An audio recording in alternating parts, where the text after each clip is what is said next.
So away they go. A place in the final up for grabs. Sunday at Henley Royal Regatta will be very special for any of these athletes. Let's find out who will get there. I'm keeping an eye on Henley on the buck station, heading out into the middle of the course. The umpire will be keeping his beady eye on them, and they, unprompted, are heading back to their side of the water. They look like they've got out quickly, but Grace, that Temple Island challenge, they went a little bit too far away. Now they've got to try and correct, and they're in danger of overcorrecting. It's so difficult the steering there, especially for these young rowers. Just watching those blades next to the red buoys there. Not too far away from them, were they? No, but yeah, it's a very challenging part of the race. You've got your nerves very heightened. There's a lot to think about, and yeah, as you say, that sort of little current kind of pushes you out that bit, and it's having the, I guess, the patience to know don't overcorrect too much. Particularly nerve-wracking, yeah, for the youngsters. I mean, they're all 17 or 18. They're at the beginnings of their careers, aren't they? And to have this challenge at this stage of your career on a semi-final day, it's there's nowhere to hide out there. No, there really isn't. And I know even for me, racing at Henley, you've got so many spectators, and so many more spectators than you're used to at rowing regattas, so that adds to it. And when they're so young and so early in their rowing journey, it's a lot, but it's a lot of excitement, and I think they'll be loving the experience of being here and making it to semi-finals day. It's who deals with the event and the atmosphere best, and there's a danger you get overwhelmed, especially when you're this age. Every waking moment you'll be thinking about your next race and hoping that you have a race after that and working out how you can get through the next round. So by the time you get on the water, you'll be exhausted mentally. Yes, exactly, and the knockout racing is just so different than any other racing. It's a do or die situation every day, and when you've got little things that you have to add on top of that, like staying on your side, the booms, the crowd, the ducks, they're just having everything thrown at them. It's a lot to take in, but I think that is what makes the regatta, and that's why everyone loves racing here. But it's a lot to deal with, and I think I was probably about 25, 26 when I got to race here for the first time. So it's a lot to think about, and you can see how difficult it is to steer out there, and especially once another crew maybe is pulling away a little bit, you can sometimes just get dragged into their wash, which makes it even more challenging. Yeah, so you want to stay in contention and make sure that you're not going to get into the wake too much. Just having a watch of Wycliffe Junior on the Berkshire side. Seems to be moving along. And you can see on the right-hand side of the screen, Wycliffe Junior putting together a good race here. They've probably been slightly sharper in terms of the steering so far, and that might account for a slender lead, but it is only a slight lead at this stage. Henley Rowing Club, they know all about this course, having the home advantage. I mean, how many times must they have drilled that coming off Temple Island on the buck station? They must have spent hours and hours up and down this same stretch of water, and that has to be an advantage. Yeah, you definitely can't undermine what a home advantage means, especially on a course like this. They'll know instinctively where they're coming up to, how far they've got left to go.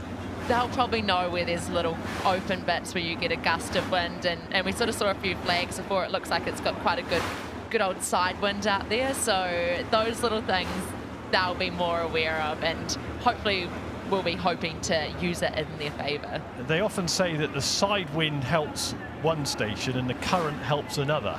And so far today, apart from the race we had where there's only one boat, in fact you and I were watching that together, weren't we, having a good chuckle at that one. But that's the only race that's been won on the buck station. Otherwise, all the winners have come from the bark station. So I just wonder whether it could be like a draw, of course, or maybe there's something in it. Perhaps, did you have a preferred race side here, preferred station?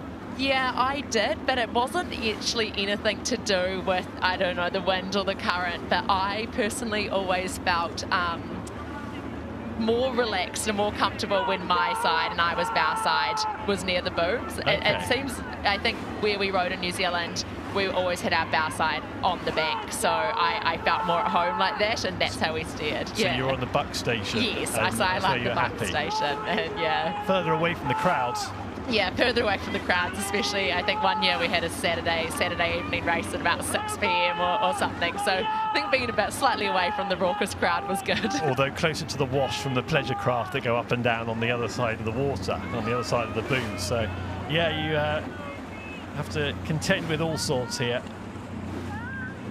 This is having a good look at the Henley boat. They look like they're moving pretty efficiently there, midway point of the race. They do, and their faces look relaxed. They look quite down low and not tensed through the shoulders, so they won't be wasting too much energy with all those sort of extra movements that don't add to boat speed but can tire you out if you hold tension in there. Pippa Jameson in the bow seat, the Henley boat. Rhiannon Luke, Ailish Harkin and Freya Weisler.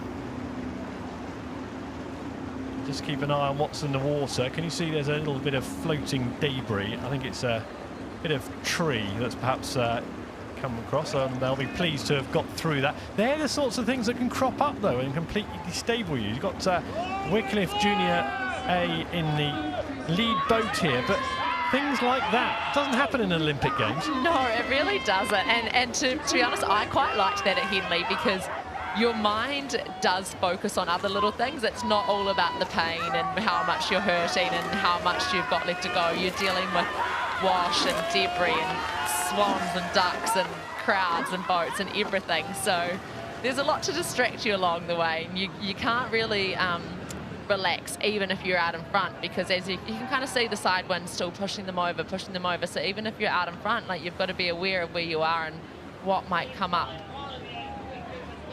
So Wycliffe on the Berkshire station, Henley on the Buck station, and Henley fighting in front of stewards as they'll move in the next few moments. Henley keep on going, trying to create some sort of question for Wycliffe to answer. They've dropped the rate off Wycliffe, haven't they? They can calm it all down now.